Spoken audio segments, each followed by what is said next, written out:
Okay, welcome everybody again. We'll start this public meeting of Rotherham CCG. Welcome to anyone who's watching. It will just start with a round of introductions. I will just do it off how I can see you on my screen. So I'm Richard Cullen, I'm the chair of the Rotherham CCG and I'm a local GP. Catherine? Good afternoon, I'm Catherine Hall, I'm Deputy Designated Nurse and I'm representing Sue Casson, Chief Nurse today. Janet? Good afternoon, I'm Janet Weekly, I'm lay member for primary care. Simon? Hi, I'm Simon McEwen, Vice Chair of the GP Members Committee. Debbie? Hello, I'm Debbie Twell, I'm lay member for Patient and Public Engagement. Okay, Jason? Jason Page, I'm Vice Chair and a local GP. Okay. Ryan? Ryan DeCosta, consultant endocrinologist and secondary care representative to the CCG. Okay, Jeff? Hi, Jeff Avery, GP, Blackbird Morphy, Chair of General Practice Members Committee, Clinical Director for Maltby PCN and Connect Healthcare Board Member. Okay, Chris? Hello, I'm Chris Edwards, I'm the Accountable Officer for the CCG. Wendy? Hello, I'm Wendy Allett, Chief Finance Officer at the CCG. David? David Clitheroe, GP, Independent GP. Okay, John? Hello, I'm John Barber, I'm a lay member for governance. Okay, and Lindsay? Hello, I'm Lindsay Hill, governing body minute taker for the CCG. Okay. Thank you. We have apologies from Ian Atkinson, Councillor Roach, Ruth Nutt-Brown and Sue Casson, but we are quorate. Are there any declarations of interest specific to any items on the agenda above and beyond what's already on the register of interests? No? Okay. Patient or public questions. Have we received any? I don't believe we received any patient or public questions. No. Okay. We'll move on then to the draft minutes of the last meeting. For accuracy in any matters arising, page 1, page 2,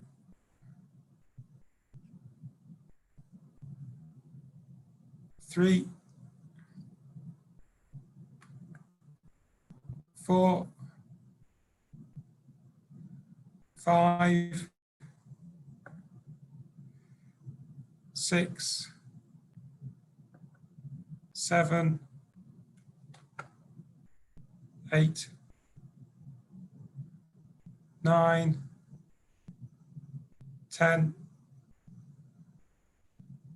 11, and 12.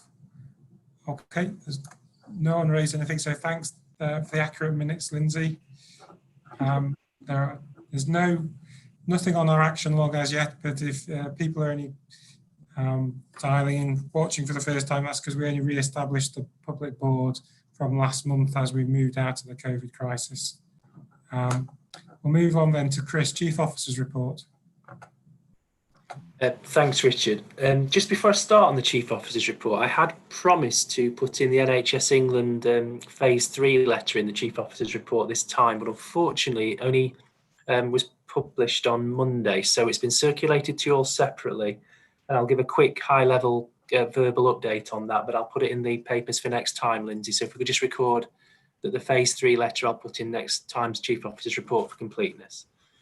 So I'll just go through this time's Chief Officer's report, then I'll just do a quick high-level summary of what's in the Phase 3 letter.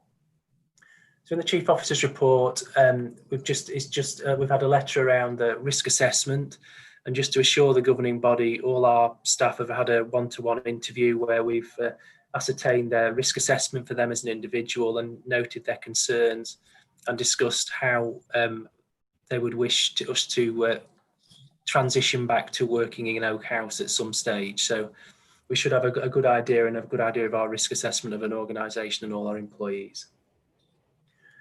We particularly paid attention to our BME employees to make sure that their risk assessments are appropriate.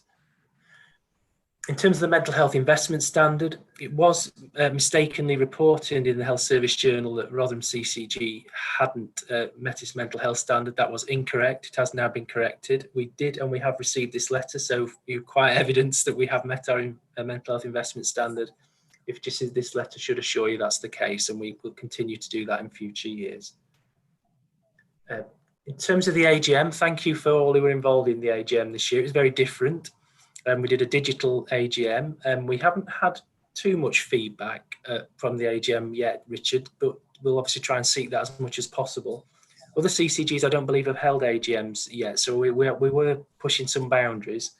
But just for completeness, we've included a link to the AGM if anyone wants to pick it up out of the public papers, if anyone's member of the public's watching this, or if any governing body members wish to review it or watch it again.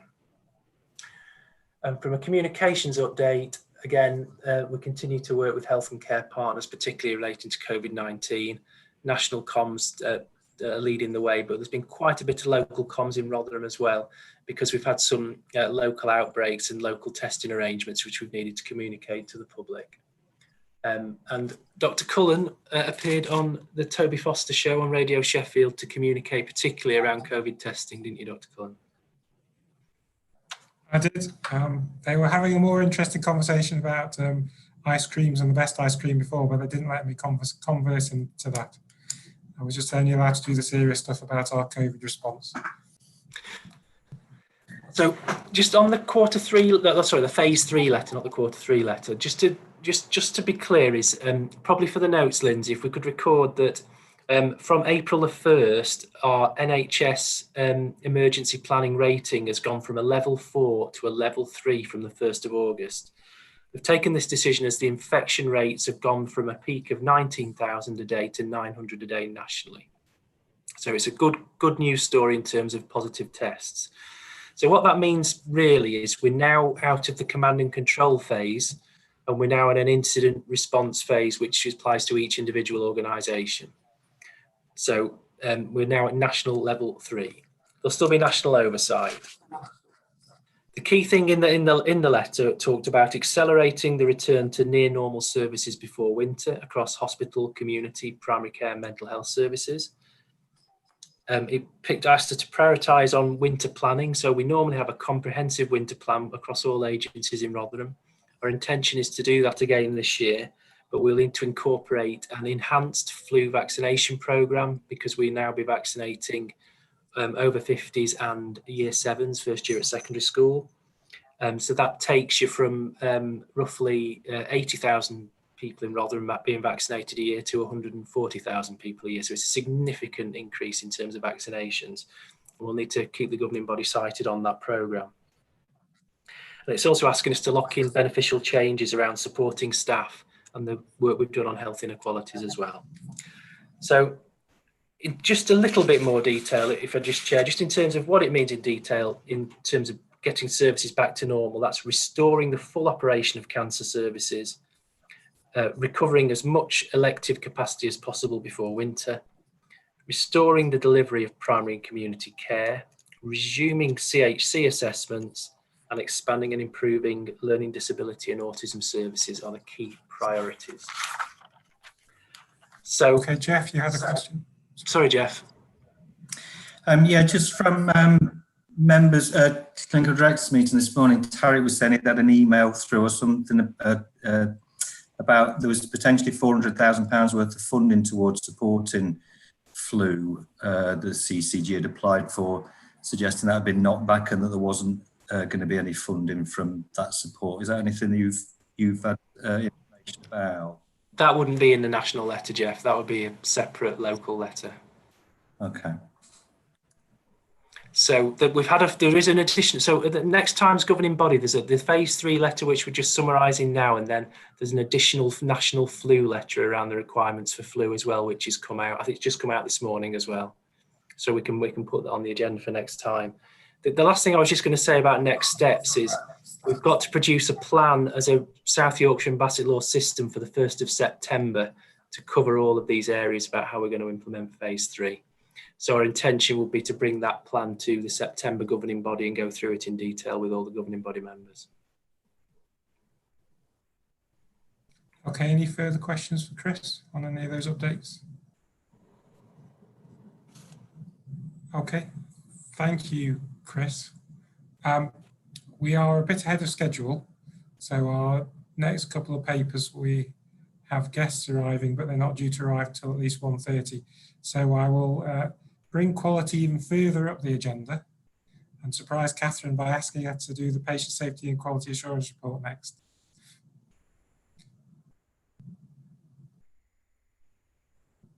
Okay, you're on mute, Catherine. Yeah, thank you. Just takes me a while to unmute myself, so thank you for that. So if I can refer you to the enclosure on the patient safety and quality assurance report, which is enclosure 11. So section 1 firstly looks at infection control relating to the COVID-19 pandemic. This has actually led to a very strong working relationship with the local authority, both for adults and for children. For example, we've supported IPC in care homes and in school settings. The work with TRFT continues to deliver infection control training, use of PPE and swabbing guidance. And all of this has been achieved in a time when guidance changes very regularly, as we're all aware. Also of note is a decrease in the reported C. diff cases at TRFT, but numbers have increased in the community. E. coli in TRFT and in the community has shown a decrease following last month's actual increase, so that's all good. The other area the CCG has, the IPC lead for the CCG, sorry, has been working at supporting the return to Oak House, which Chris has just mentioned, and that's currently based on the latest guidance. But again, that could change before we actually all do get back into Oak House. If we look at page 3, section 3, which is the serious incident reporting, serious incident reporting has been challenging due to the pandemic, particularly around capturing the quality and patient experience. But we have utilised new and very innovative ways to continue the work with the providers. The data remains in line with our NHS England and improvement expectations. The cases still have to be reported, but the timescales had changed. The only caveat to that is the timescales when it's a serious incident regarding safeguarding children, they're still in line with the working together guidance, so they haven't changed. Serious incident committees continued to meet virtually with actions taken where learning can be applied. And any learning from the investigations has certainly been implemented. Section 4, safeguarding, the safeguarding aspect. Safeguarding guidance and advice and training has been available during the pandemic. We've certainly had to utilise different techniques, but they've actually worked particularly well. And we will be looking for some areas to continue to use technology in the new way. The relationship with the local authorities, South Yorkshire Police and the CCG and the providers in the health economies absolutely improved. It was always a good relationship with a lot of professional curiosity, but professional challenge has worked particularly well. One area with regards to safeguarding is the ICON programme. I don't know if Sue mentioned it at the last governing body, but ICON's a public health programme that looks at preventing shaken baby syndrome, which is a colloquial term. ICON itself stands for Infants Cry. Comforting methods need to be used. It's actually okay to walk away if the baby's crying and everything about the baby the baby's well, it's fed, and you put it somewhere safe, it's absolutely fine to walk away, and never ever shake a baby. Whilst it's a public health message, it's 100% child abuse if the baby's shaken. So we're delighted that NHSE and I have commissioned this programme for the whole of the North region. With regard to safeguarding children and adults, we've looked at accelerating the return to near normal, particularly with regard to our children subject to a plan, looked after children and adults at risk. And we're working very closely with all our agencies to do, all our partners to do that. We've prepared very carefully for demand increase, particularly in light of the summit that was held around hidden harm. We've also taken into account some lessons that we've learned during the COVID pandemic and some of the beneficial changes. So we have seen some vulnerable people who thrived during this lockdown, and we will take those lessons forward. On page 5, we've got some concentrated thinking ahead of us with regard to adult medicals. These are adults who are hoping to either foster, adopt, or special guardianship orders. In Rotherham, we took a very different stance to some parts of the country. We actually utilised a self-assessment form when the GPs were unable, due to the pandemic, to do the medicals. We had one of our nurses undertook the triangulation of the information. That's worked exceptionally well. However, the government's now telling us from the 1st of September, it will go back to GPs. So my understanding from talking to colleagues yesterday is that they're looking at risk assessing how we'll do that really safely, because they've actually achieved over 80. The report says 60, but they come in all the time. And these reports are, I wouldn't say challenging, but they're a little bit time consuming. And come the 1st of September, our GP colleagues have a lot of other areas that they really have to concentrate on. Page 10, we look at adult mental health. R-delayed transfers of care for mental health and learning disabilities. The weekly meetings have continued, identifying some solutions in order to support patients. The 3 winterborn patients that I think gets highlighted each time, they have remained in the placement, and there's been no COVID concerns with regard to any of those 3. Section 6 on page 11, the CHC report. They've continued, the CHC nurses have continued to work very closely with TRFT, particularly around hospital discharge. A small dedicated team of nurses have worked across the discharge team, ensuring that patients are discharged as quickly and as efficiently as is possible.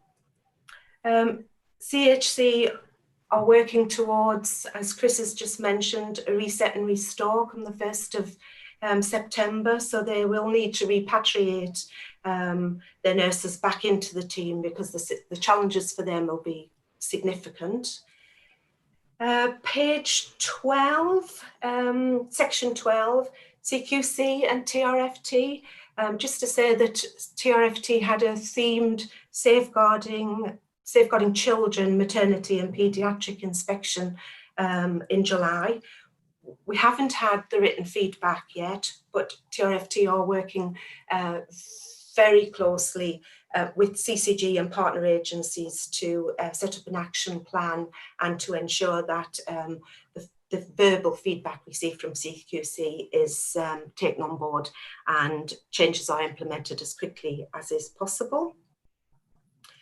Section 13, the assurance page, I want to particularly highlight the positivity around CCG and RMBC investment into our looked after children cohort.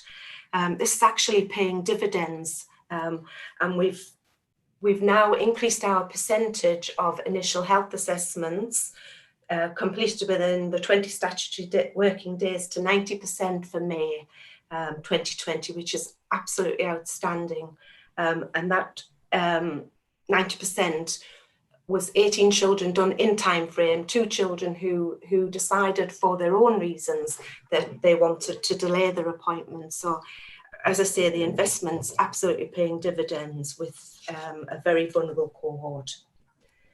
If we go to section 15, the CTRs and CTR reviews continue to take place via Zoom or Microsoft Teams. And this way of working is actually proving to be really invaluable, and we will look towards some hybrid model in the future because it works exceptionally well for the client group.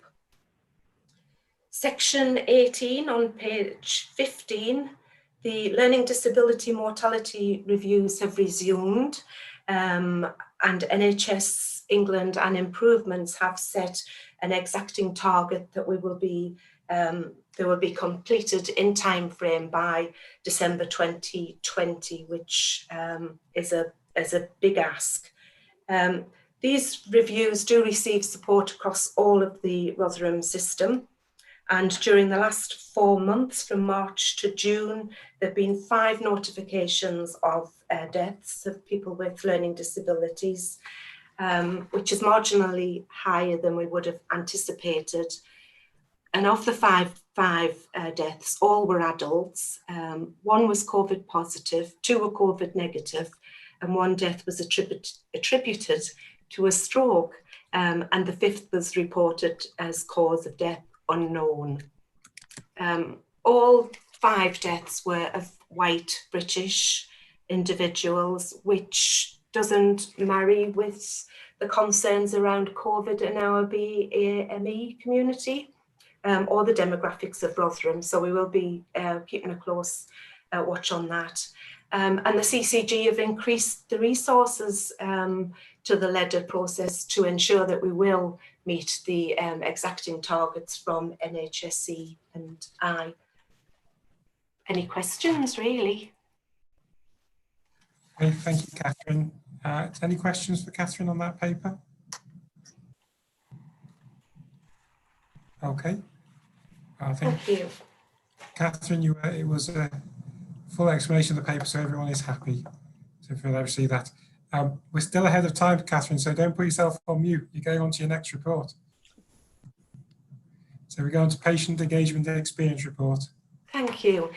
Debbie, do you want to do this report, or do you want me to do it? I don't mind which way.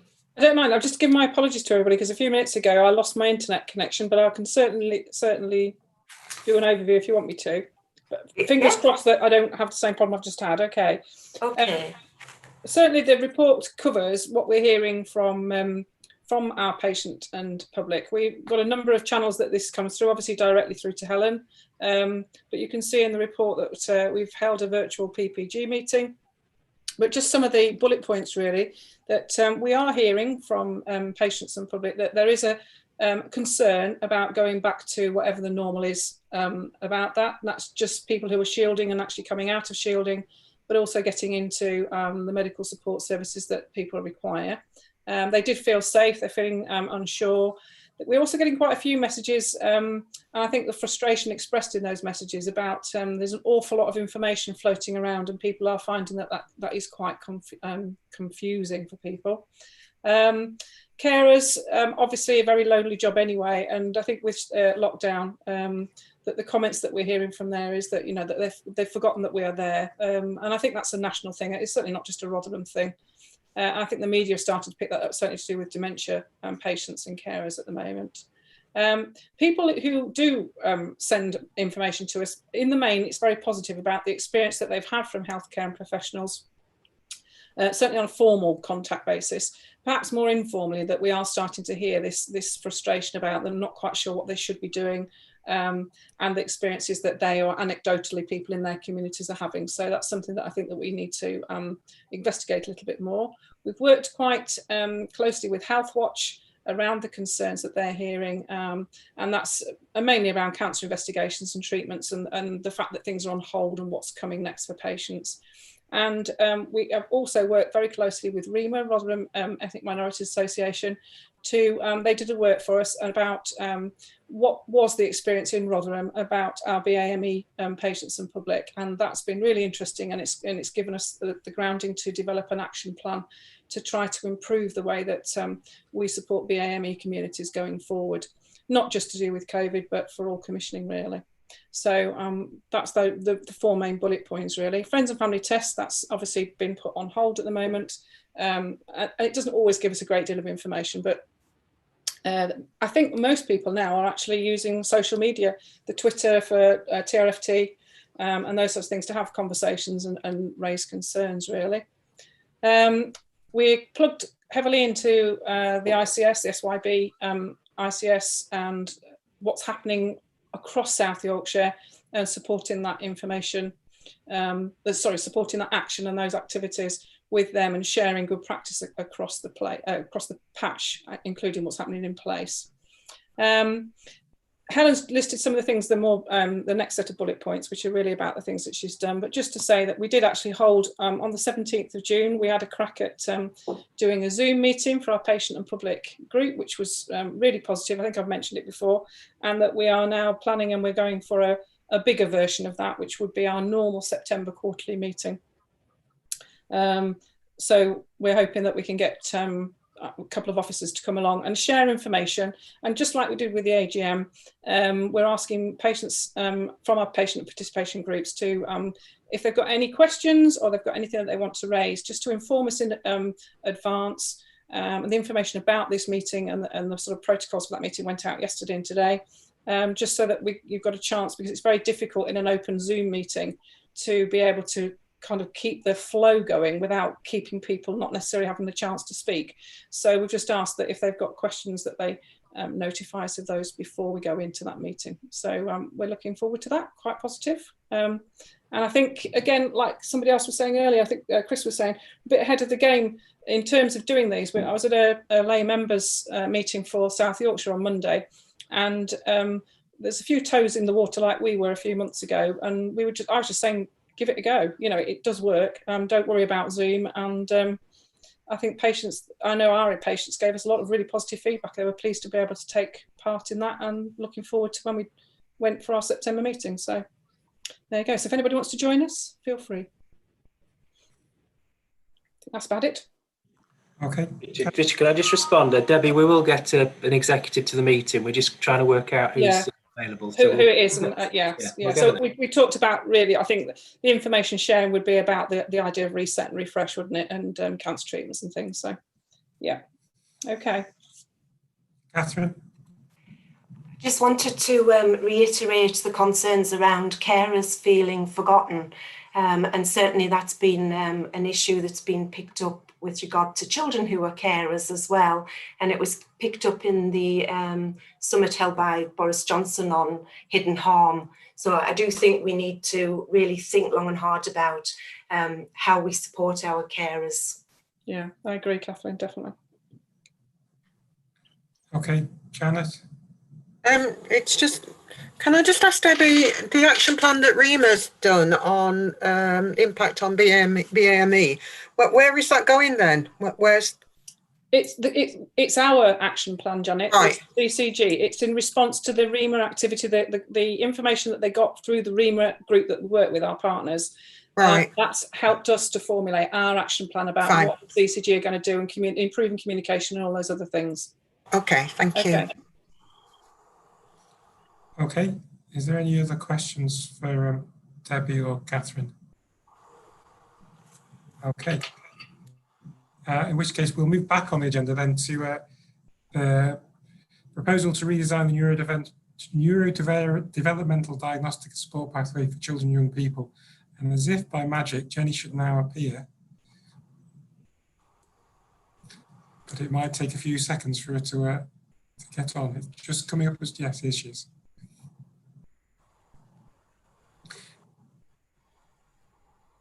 Good afternoon, Jenny. Hello. Hi. We're ready and waiting. If you'd just like to introduce yourself and then a quick discussion about your proposal paper, please.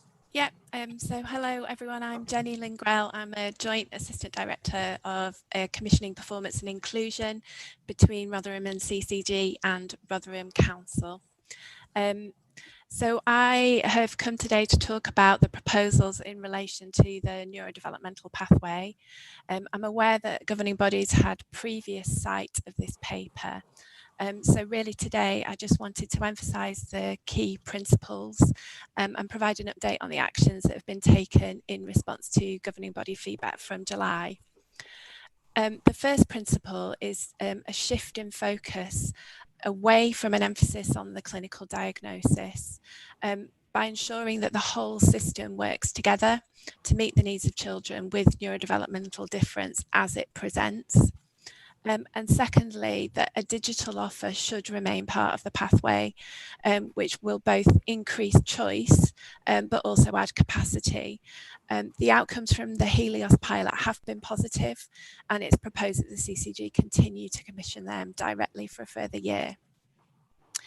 In terms of feedback from the previous governing body meeting, I presented the pathway in full to the engagement and communication subgroup on the 17th of July. Debbie may want to comment further on that, but suffice to say that effective communication of the new pathway, an increased understanding of neurodevelopmental difference and how we respond in Rotherham will be absolutely critical in terms of the implementation of these proposals, and we've already started to work on that. The equality impact assessment has been revisited, and through that process we've identified that there needs to be a greater understanding of demand, but also the current waiting list in the context of protected characteristics. And we've got a couple of approaches to that I think will be helpful. One is that RDASH have confirmed that they've currently got a research assistant who is focused specifically on understanding the impact of neurodevelopmental difference for children from a BAME background. So we'll be able to feed their knowledge and understanding in. But also through the work we've done in the past 12 months, there's a data sharing agreement in place that enables the RDASH, the provider, to share information with the local authority. So that enables some cross-matching of information and a more granular understanding of the current waiting list, and will enable us to put in appropriate strategies to respond. So just in terms of a summary, I was going to pause there, but obviously happy to take any questions on the detail of the paper. Okay, thank you very much, Jenny. Debbie, did you want to add anything? No, I just really to thank Jenny, because I think not long after I'd started, she and I had an initial meeting about this, and the amount of work that's gone into the redesigning of this pathway and the streamlining and making it completely patient focused is, well, not just patient family carers focused. It has been brilliant, and to see it develop in the last 18 months, 2 years of my knowledge has been phenomenal, really. So I certainly give lots of assurance to the governing body that this is, I would say, far superior to many other authorities at the moment. So well done to the team, really, that have been involved across all our partners, not just within the CCG. Yes, it is an excellent piece of work. Is there anyone else who needs to ask a question? No? Okay, the governing body then is asked to note the updated petition statement on the current waiting list, the impact of the pilot to offer an online pathway via Helios. It's asked to approve the proposal to redesign the pathway and approve the proposals for recurrent and non-recurrent funding for the redesign.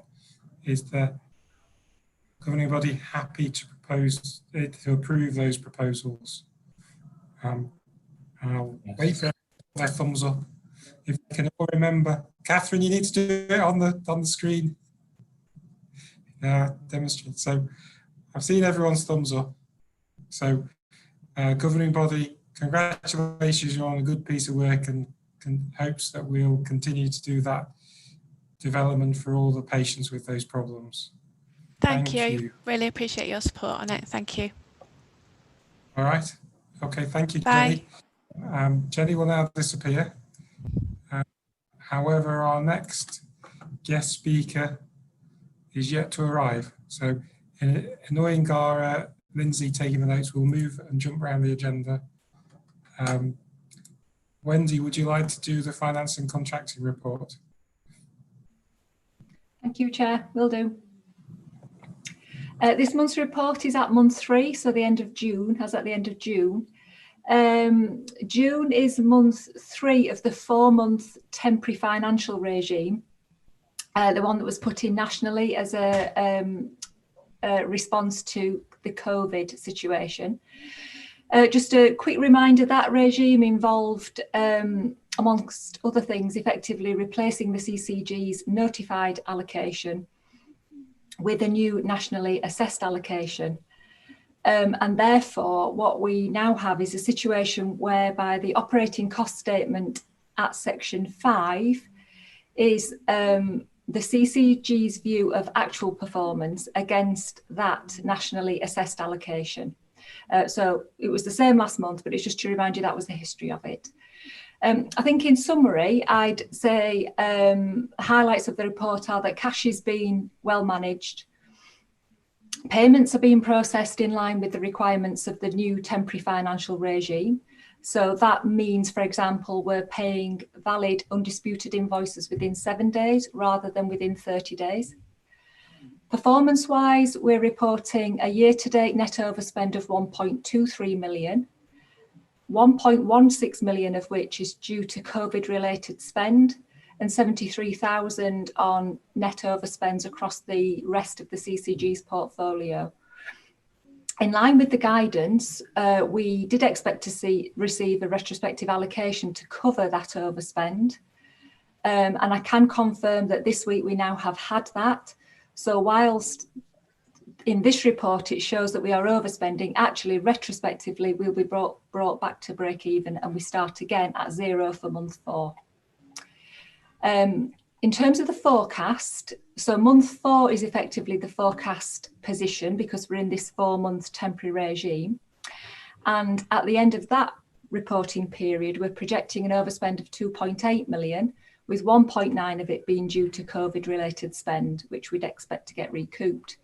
But I just need to flag that that forecast, 1.1-ish million of that forecast, remains subject to change, in particular pending clarification around how we are treating certain items within that. So within the report, as per usual, we've given more detailed narrative to support each area. And I think just one final thing to note, that at the time that we wrote this report, we were awaiting guidance on the regime that would be likely to be in place beyond month 4. As Chris said earlier, we've now had a phase 3 letter, and that broadly indicates that the current financial arrangements will remain in place for months 5 and 6, so up to the end of September. But of course, I'll bring more detail back on that next month.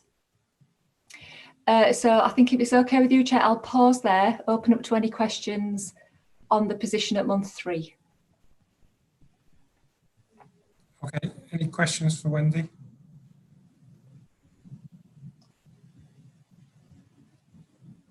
Okay, Wendy, everyone seems. I think your team are doing a marvellous job, and you and your team do a marvellous job trying to keep abreast of all the rapid changes. So I think the board would be to pass our thanks on for all the stress they're undertaking on our behalf, trying to keep up to date with all the changes. That's much appreciated, and I certainly will pass that back. Thank you. Okay, but if there's no other questions, we'll move on and back up the agenda. So we have Gary coming to talk to us about the all-age autism strategy and implementation plan. I shall just invite him into the meeting.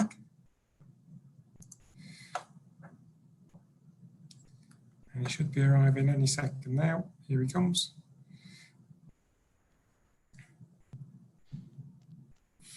Hi, Gary. Hello, Richard. You okay? And yes, fine. If you'd just like to introduce yourself and then get straight on with your presentation about the strategy. Thank you. Yeah, thank you. I'm Gary Parvin. I'm Joint Head of Service for Learning Disabilities Autism Transitions Commissioning. Okay, just go straight into your presentation, or are you talking about the paper, please? I am, yes. So thank you, Chair. Governing body members, I'd like to present Rotherham's all-age autism strategy, which will be in place from 2020 to 23. It is the culmination of 3 years' work with clinical, education and care partners. It has also been co-produced with autistic people, with parents and carers. The strategy and implementation plan was approved by Rotherham Council Cabinet in June, and this report is seeking to support the approval from the Clinical Commissioning Group to also adopt the strategy. The all-age strategy segments the transformation work into 5 areas and objectives, and I'll go through these. Starting well, and the objective here is that all Rotherham's autistic children and young people are healthy and safe from harm. Developing well, all Rotherham's autistic children and young people start school and ready to learn for life. Thirdly, moving on well into independence, Rotherham's autistic children and young people are provided with the same opportunities to thrive going into adulthood. Fourthly, living well, autistic adults living in Rotherham will get the right support when needed. And finally, fifthly, aging well, autistic adults living in Rotherham will be better supported as they grow old. As the Covenant report states, the strategy seeks to improve access to mental health support, including suicide prevention, excuse me, as rates of recorded mental health issues, stress, anxiety, and depression are lower than expected when compared to national trends, to improve housing options and to promote awareness and understanding of autism in Rotherham, in the NHS Council and police services, and the general public as a whole. In summary, the government body is asked to note the content of the report, approve the proposed Rotherham all-age strategy and implementation plan, and to note that the plan will be reviewed in 2022. And with that, Chair, I'll stop and be open to questions. Thank you. Okay, any questions?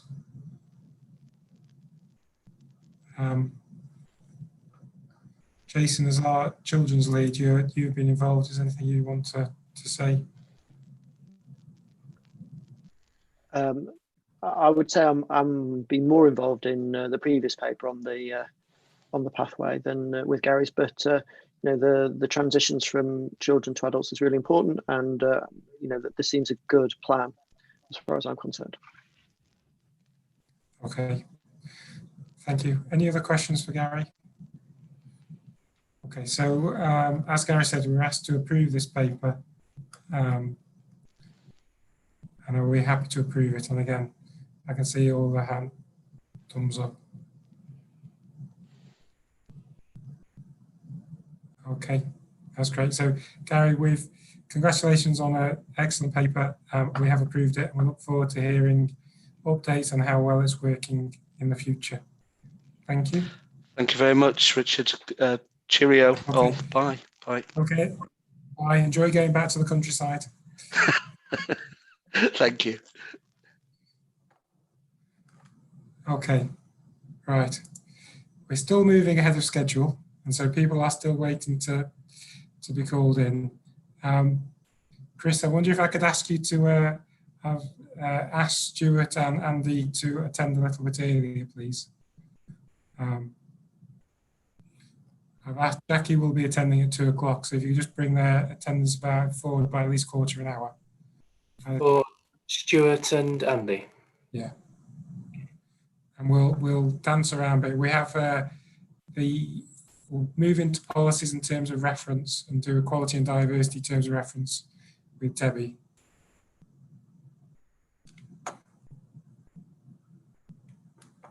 Just bear with me a second, Chair. I'll just bring it up.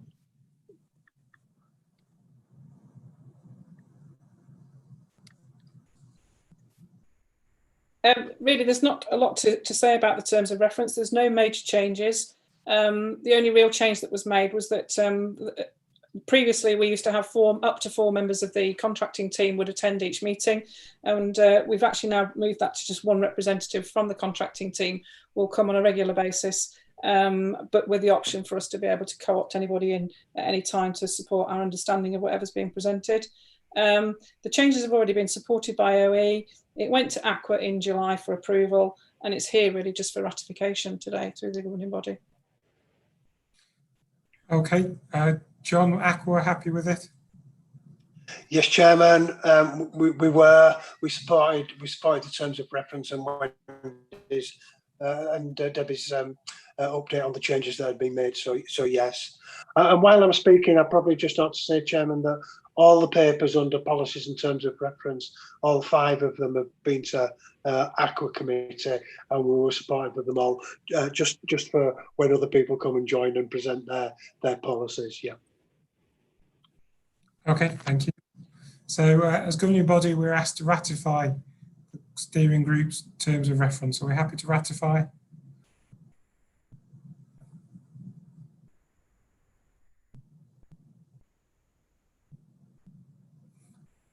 Okay, thank you.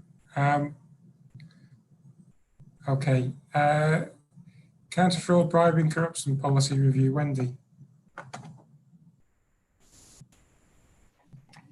Thanks, Chair. Apologies, I think the actual policy has managed to get detached. However, I can give assurance that the review was just a review. There were some minor wording changes which are laid out in the header sheet that's attached.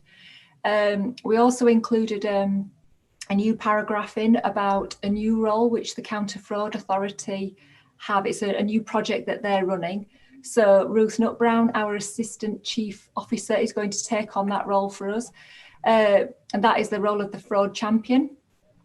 That individual wouldn't ever investigate fraud or anything like that. It's a role which is to help promote awareness of fraud, bribery and corruption within the NHS and support the CCG in that work. As John said, it's been through Aqua and was supported there, so it's here for ratification. Okay, obviously, I think we actually need to see the document to ratify it.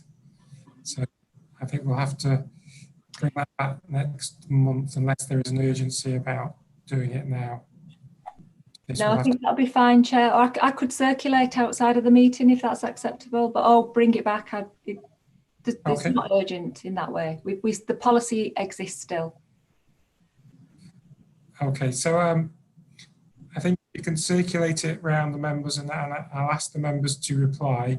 But we'll still put it on next month's board meeting so that it's visible to the public to see what we ratified, please. Well, thank you, Chair. Will do. Okay. Okay. Right. I'm just thinking, seeing what else we can do. We've got Primary Care Committee minutes from 13th of May and 10th of June, Janet.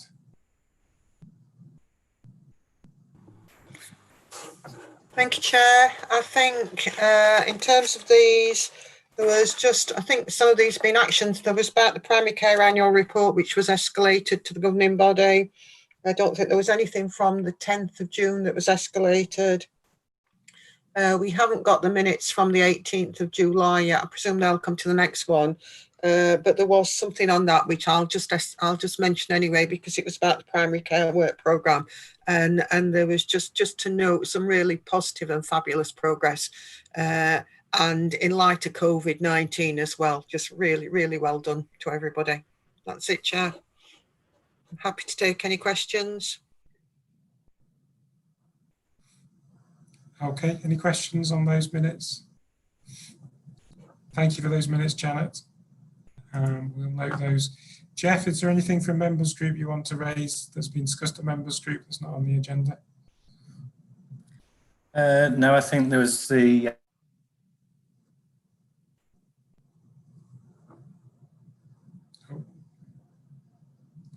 Have we lost Jeff or have we lost me? Can you hear me? Sorry. I lost you. I don't know if everyone else lost you. We all lost you, Jeff. All You're right. back. Sorry. Something's happening in Maltby. Have you got me now? Yeah. Yeah, no, I think there's just some finance stuff we discussed with Wendy and the autism thing we went through, and then just had some conversation just about discussions with sort of communications with the hospital about prescriptions and test results, as far as you say, the system sort of flowing back to sort of, don't say more normal, is it, but back to where we were before. Okay, thank you. Right, we are just waiting for other people to attend to present their areas. Normally, obviously, Sue would be here doing her song and dance routine. So, Catherine, you're happy to do Sue's normal song and dance routine? No? Okay. Is there anything anyone else would like to talk about to fill the time till someone else arrives? Chair, I'd be happy to take the policies that Andy Clayton was going to present. Okay, if you want to, shall we start with the data protection, access to health? Yeah. The three policies in general were reviews. That one in particular, they were all reviews, sorry, and all of them had just minor changes, all of which are set out in the headers. But the data protection one is the one that had a change that's really to note. And it was the bit about strengthening the process and rationale for where we would withhold information. That was the major change to that, or the most significant change to that policy. The other two, as I say, were just wording, minor wording changes or additions. Andy's here. So yeah, I shall let him claim credit for doing the policies rather than you, Wendy. Give you the full version. Yeah.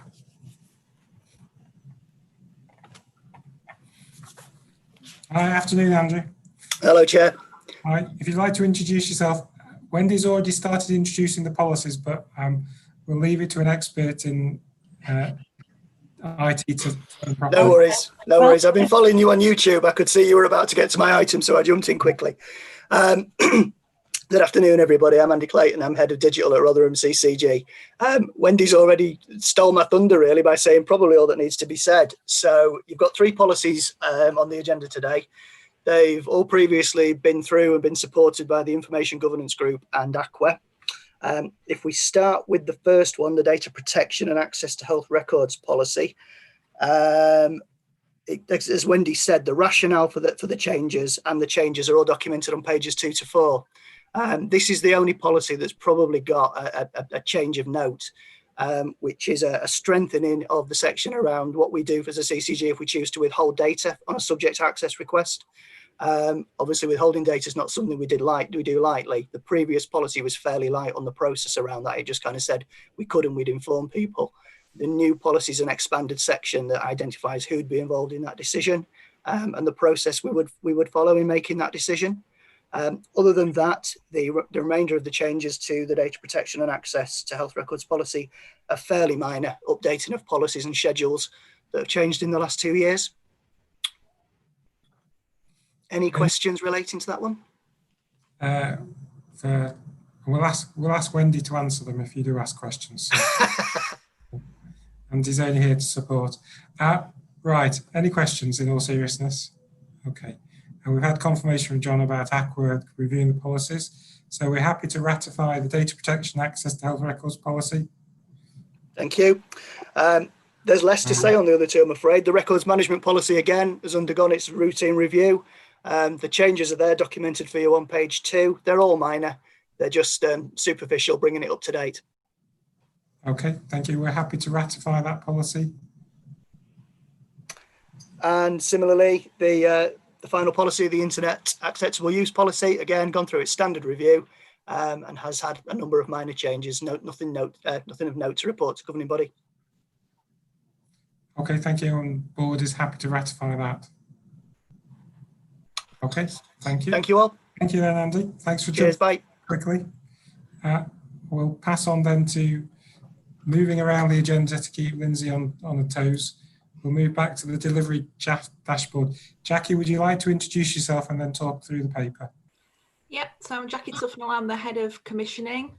I'm just going to present the delivery dashboard, the main headers out of that. I'm assuming that everybody's read the report. So a reminder that in relation to A&E, the information is old as the Trust stopped reporting that information back in 2019 as it's part of a national pilot. That national pilot has continued. It's very positive performance in relation to those national indicators on the pilot in terms of performance. But I think as reported at last month's meeting, the numbers have been lower than norm, but they are now achieving a more normal level associated that we would expect during the summer period. But it is positive news in terms of how people are being seen through the department in terms of clinician weights, etc. So in terms of flow, so DTOC again, we stopped national reporting DTOC, but obviously we locally collect the information. What we can say is that the new arrangements that went in as part of COVID have really improved the DTOC arrangements across the Trust. So for a number of weeks we had 0 DTOC, and now it's very small numbers in terms of people actually delayed within the hospital. We have had a couple of recent issues in relation to flow, mainly around reablement, but again, partners have worked together to try and resolve those. IAT, we reported last time, referrals are improving, and again, performance is still good in relation to IAT, but we are seeing people return and actually being referred now into IAT. In terms of 18 weeks, so we will actually see a deterioration in relation to 18 weeks because obviously we've had a number of patients that have already passed the pathway. So as they're now treated, it will make the numbers look even worse. So that'll be the same in relation to cancer as well. So don't worry when you see that, it's actually a positive thing, which sounds a bit odd, but it means that now we are actually getting the patients treated. So a significant change in relation to the numbers now actually going through the 18-week pathway in terms of elective and day case. So you can see that theatres have come online over the course of the last 3-4 weeks in terms of more capacity. We've then switched on trauma and orthopaedics this week, and ophthalmology, and an additional theatre goes in from week of the 17th of August. So it'll be really good to get those very high volume specialties with more capacity associated with that. So, but again, we're pulling together a trajectory which will provide us with more visibility and transparency associated with how long people are waiting on the 18-week pathway, and that will be shared with our local committees starting from, we're hoping in 2 weeks' time. Diagnostics is also a positive picture. So whilst you can see there are huge numbers associated with that, and that unlike this is a pathway that we've been really good at achieving in Rotherham, I don't think I've ever seen it not achieve. This is another one where they've almost 50% cleared the backlog that they had associated with that pathway. So again, a really positive message. They've got additional MRI and CT capacity now in place. So 2 mobiles down at our community health centre. They may have to move up to the hospital site. It will be on a separate element of that site so that we can see a separation associated with that. We're still in discussion, but we're really quite pleased in relation to how diagnostics has started to improve its performance. In terms of cancer then, so what we are pleased about is that all the patients have had a consultant clinical review and continue to be under consultant clinical review to ensure that they're on either an alternative pathway, awaiting a move to a substantive pathway, or they've gone onto that pathway. And the positive news was that 70% of the patients that are over 104 days now have a date either for the diagnostic or for treatment to commence.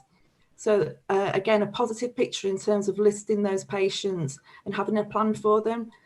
We have continued to do all urgent patients during this period.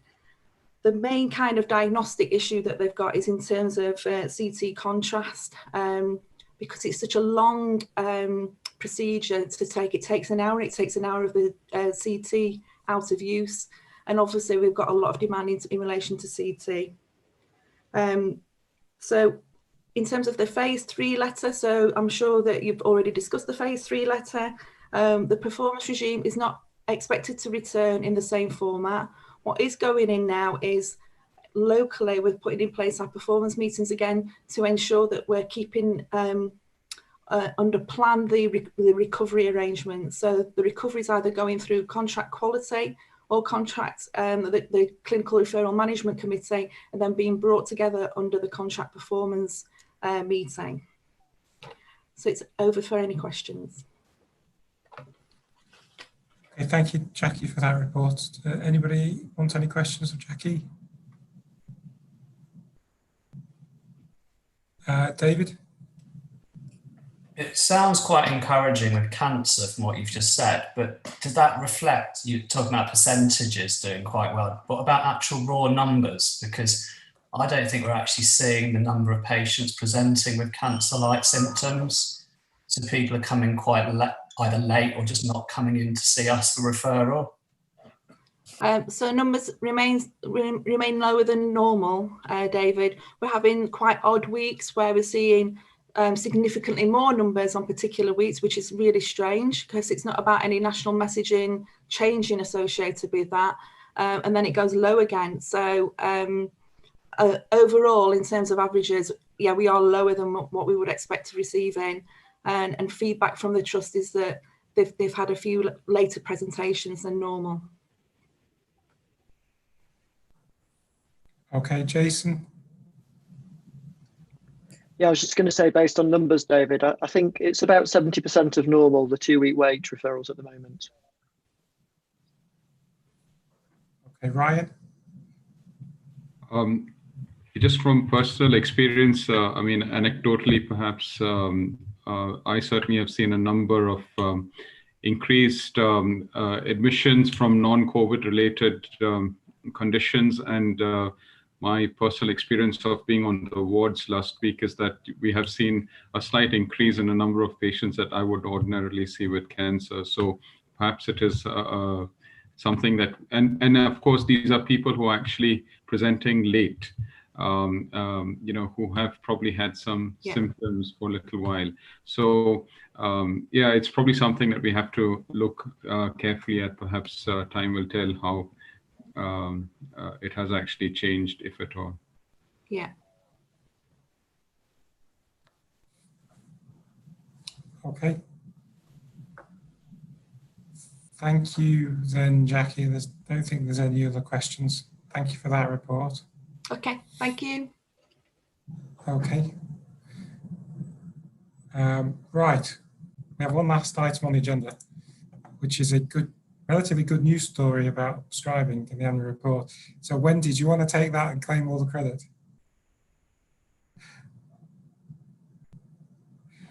See, that would be really bad, wouldn't it? After all the work that Stuart and the Meds management team put in. But I can do, Chair. I mean, it is, Stuart has just picked highlights really of the vast amounts of work that they do across that area. But just get to my papers. Apologies.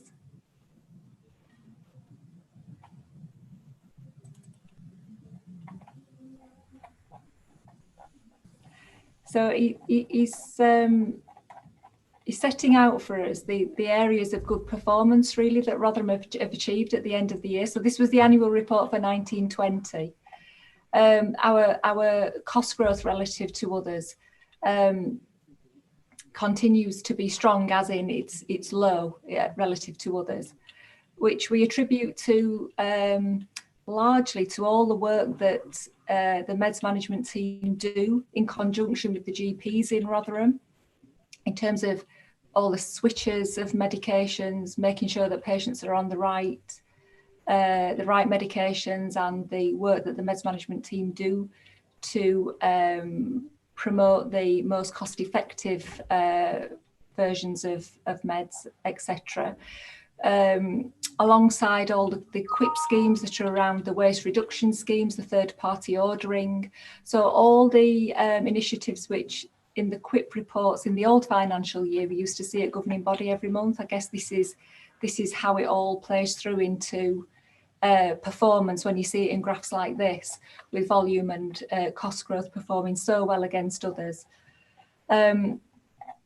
Stuart does mention about COVID and the fact that we have seen therefore a spike in our cost and volume growth, particularly the back end of, so in March as he's covering 1920, but obviously in the first month of 2021, we have also seen that in the finance report, which I bring. So he mentions that there, and the fact that it was largely around, or some of it was attributable to patients asking for prescriptions that they hadn't had for quite a number of years in some cases. So the QUIPs, I think I've already touched on that, but this puts some numbers or just the highlights that we used to see at governing body in terms of what has led to that overall strong performance. The meds management team run a number of projects which have been really innovative over the years. So we've mentioned the waste campaign and the third party ordering, but they're really at the forefront of meds management in care homes, and the CCG have its own care homes team within the meds management team, who are doing, I mean, you list it there, but just the fantastic work. And I know GPs on the governing body may want to comment themselves about the impact that they feel that's had. But certainly Sophie was talking very strongly at that SCE and through our other governance meetings. I can see Stuart there, Richard. Do we want to bring him in at this point? Welcome, Stuart. You're probably just in time to receive the board's congratulations on the team of how excellent piece of work you've done. Wendy's done a very good job of explaining most of the paper. We've been running ahead a bit of time, so I apologise. So I think Wendy's covered most aspects. Is there anything? I've got as far as care homes, Stuart, and I was just saying about that project and the subset of staff you've got within the team that are working on that care homes project, and how really, in a way, far ahead of the curve you are on that with that team in Rotherham. So I don't know if you wanted to start from there and just expand. If you wish. Yes, I mean, the care home project's really got quite an exciting future going for it. It's been really well received by the care homes and the practices, and with the increased workforce that is going into practice regarding pharmacists and pharma technicians, we can really develop these links and take this agenda forward. It's had some really good feedback from Boots the chemist in the town centre. They can tell which care homes we're managing by the amount of waste that comes back. It's just a lot less compared to what comes back from other care homes. And they do care homes for a good part of South Yorkshire. So they can tell which ones that we're managing. We're managing 18 major care homes at the moment, and we hope to get up to all 30 major care homes by the end of the year. But also it builds in links with other healthcare professionals, which is what we want to develop over the next 12 months. The moment what is clear is that there's a lot of resources going to care homes, but it's quite disjointed, not very coordinated. And we feel that this care home team, working with the new staffing practices, can really bring all that together and move things forward. It's very much on the national agenda, and we're in a really strong position, I think, to deliver on this agenda really quickly. So the team are eager to get started and do more care homes. Stuart, the thing I didn't touch on was, touch briefly on, were the prescribing projects and how a number of those are innovative, even nationally. I don't know if you'd want to say a bit more about those. They're quite old now. I mean, we had been managing nutrition with the dietitians for since 2006, and continence and stoma since 2009 and 2010, and yet we still get routinely asked to avoid work. I get asked to participate in working parties. National working parties, there's been a few and they haven't delivered, and we still get lots of requests for information from other CCGs to how to take these forward. And certainly on an ICS footprint, we're trying to do exactly that now around continence and stoma, but also wound care and nutrition. So I can't understand why other areas have not adopted the model more readily. They always seem to come up with barriers as to why things can't progress. But the GPs love it because it's taken away from them all the stuff they don't like managing: stoma, continence, wound care, nutrition, and it's much better for the patients. They're getting access to a healthcare professional who knows what they're doing, and it saves a fortune. It absolutely saves a fortune. In waste, patients get the products they need, but the amount of waste by having this level of management that we prevent on the ICS footprint when we benchmarked against other CCGs, and we've worked with 2 ICSs in Merseyside, Greater Manchester, and also Kent. Our costs are really, really competitive, and the patients love the service. So we're not denying patients anything. In fact, we're giving them access to better care. Okay, Jeff, then Ryan. Thanks. Can you hear me? Yeah. Could I just go through a couple of points, Stuart, just to check. I think historically, sort of you're saying Rotherham sort of often had high items. So the item growth on page 5 is sort of relatively good compared to other people, but does that still mean that the actual number of items is high? So the amount that we're going up by is less than other people, but are we still high from that point of view? There is fat that we could cut at, Jeff. So we've been working very hard on the self-care agenda, and that's gone really well. And so our patient participation in the ICS audit was 50% of the patients who responded to that audit came from Rotherham. So yeah, if we look at some national benchmarking around drugs not to routinely prescribe, stuff that you can put into the self-care agenda, we prescribe a lot of those. We have a lot of analgesics, sort of paracetamol, dihydrocodeine, cocodamol going out. We prescribe an awful lot of antibiotics. Our antibiotic choice of antibiotics is really good. We don't use a lot of third-generation antibiotics. Our resistance levels are fairly are good, but the volume, we just issue a lot of antibiotics and antidepressants as well. But we have been working on with Rother Hythe about trying to take that forward. And again, that's not demonising antidepressants, but it does seem to be that we have a lot of patients in Rotherham who get put on them for fairly softest type reasons and then they're on them forever. So yeah, we still are a high output area regarding volume.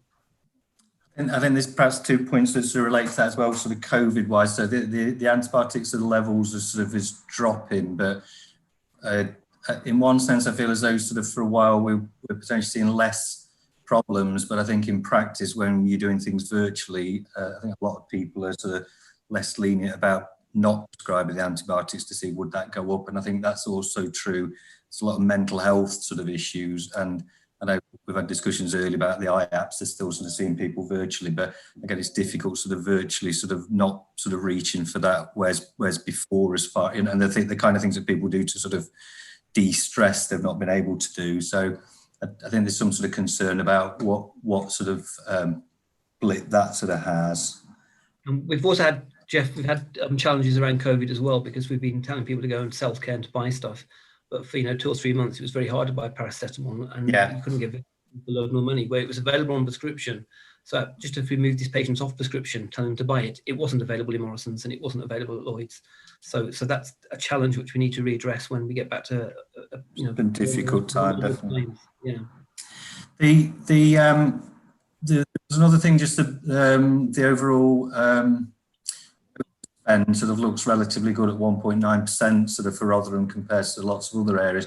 But again, it's still within practices. I think most our budget's got sort of cut. So I think you know better than I, but I think most practices probably sort of overspent. So again, sort of relative, that's like it's a relatively good direction compared to anywhere else. But nonetheless, it's still an overspend that sort of practices have not sort of achieved. And I think that. You're right.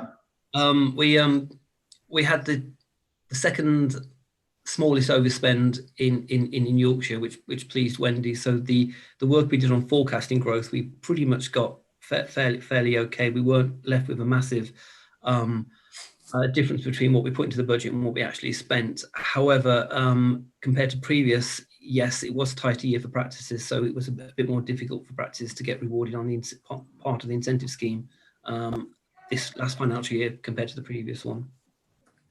And then related to that was QIP's scheme, which I think has sort of worked well sort of before. And I think we've had conversations to say sometimes when we've had with CCG about sort of doing audits as practice, but we don't get till August to tell what the audits are to then sort of run them. I know you've sort of plans afoot, and there's been a lot on with COVID and it's not been a priority, but in a sense sort of into August, unless sort of the QIP scheme sort of comes out soon to practices know what we're meant to be doing. I don't think we'd have prioritised that sort of a month or two ago, but it's something that within the year, we sort of, if we're expecting we might get somewhere with the QIP scheme, sort of it needs to sort of come out to practices relatively soon to sort of know what we're doing. I think that's a really fair point, and at the moment we're looking at various QIPs, various incentive schemes, and various ways of running the incentive scheme going forward for the financial year 2021. At the moment, we've not set practice budgets because there's been problems doing that. So, we've got various thoughts as to how we can run an incentive scheme. And I totally agree that we're going to be, any incentive scheme this year that we launch is going to be later than in the year than usual. So it's got to be an incentive. There's no point not doing an incentive scheme if there's no incentive in it. If you can't reach the target, you've got no chance of reaching the target. So we're very mindful of that. Yeah. And last thing, I apologise. Care homes, in terms of saying, yeah, for sort of PCNs and the nursing home DESs and LESs that have sort of come through, tying in with sort of prescribing support from medicines management, I think it's a really positive sort of step forwards in terms of the things that we're meant to be achieving and how we're achieving them. So I think that's a good thing that sort of is going to be work in progress and a learning curve, isn't it? But it's a positive thing that sort of the work is going into that for us to support.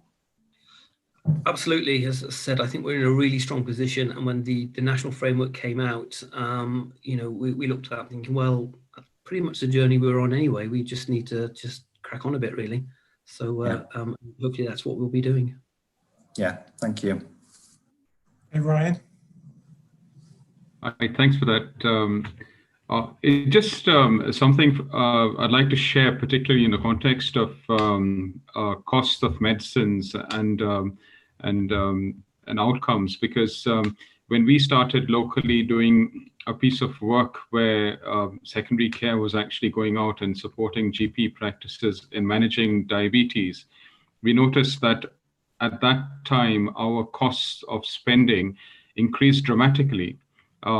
And the reason for that was that because we were starting to use drugs in lines with NICE guidance, namely GLP-1s at that time.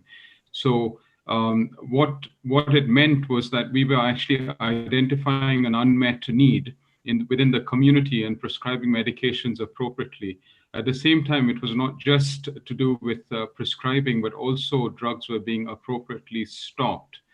So I mean, whilst it might appear that prescribing costs are low, I would be quite interested to know whether drugs are actually being used appropriately in the context of are they being prescribed, in lines with NICE guidance? Are people actually receiving drugs in appropriately?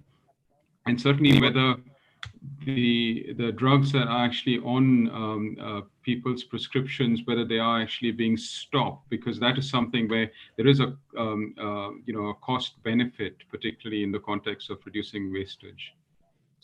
That diabetes is probably the CCG's Achilles heel, and that's an area where we certainly it's been for the last 3 years our highest area of cost growth, due to the launch of the new agents, the DP4 inhibitors, the gliptins, and the flozines, SGLT inhibitors as well.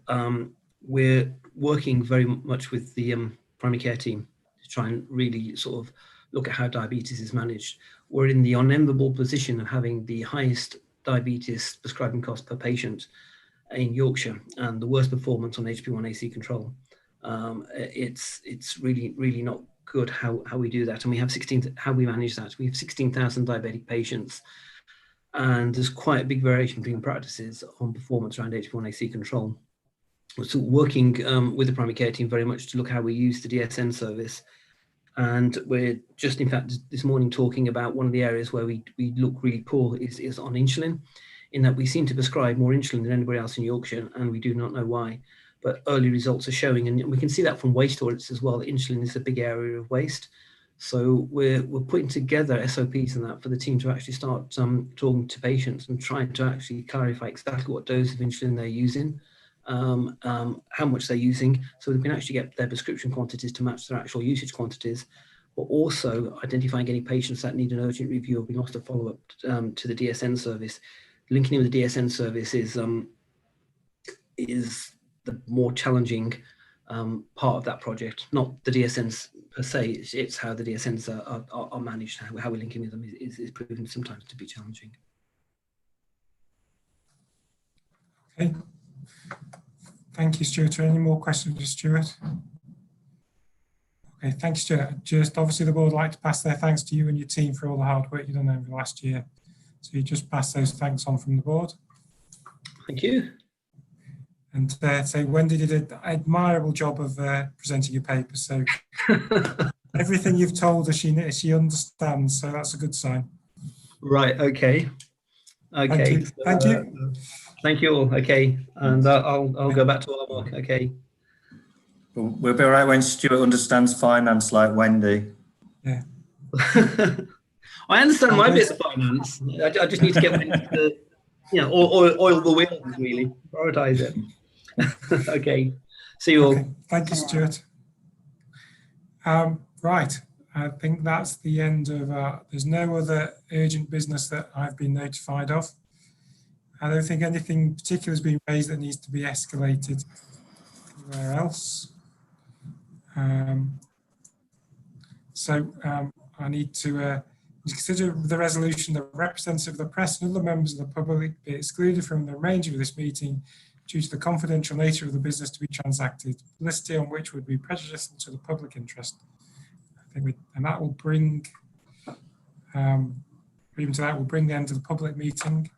I will just switch YouTube off. Thank you for anyone who's been watching.